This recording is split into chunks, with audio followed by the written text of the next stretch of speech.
ওই বাড়িটা যে বানাইছে অনেক পরিশ্রম করছে রে। না, সব কভার। এর ভাগ্যে আসিল, এর লাগি সে গোটা বানাইতে পারছে। কি কস এ বিনা পরিশ্রমে কি তা বিল্ডিং বানাইলি তুমি?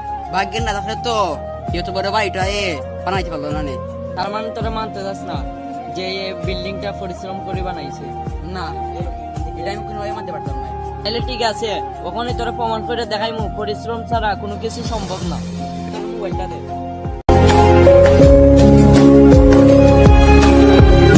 এখন বিনা পরিশ্রমে তুই মোবাইলটা তোর দ্বারা নিয়ে দেখা।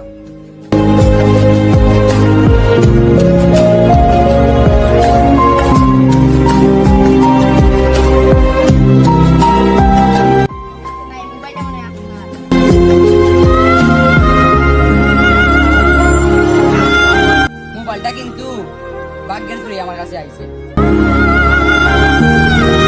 শুন, পরিশ্রম কিন্তু রাজমিস্ত্রি করে, আবার মাটি কাটিয়ে যারা তারা পরিশ্রম করে, আর তাদের ভাগ্য কিন্তু কখনোই তাদের সাথে থাকে না।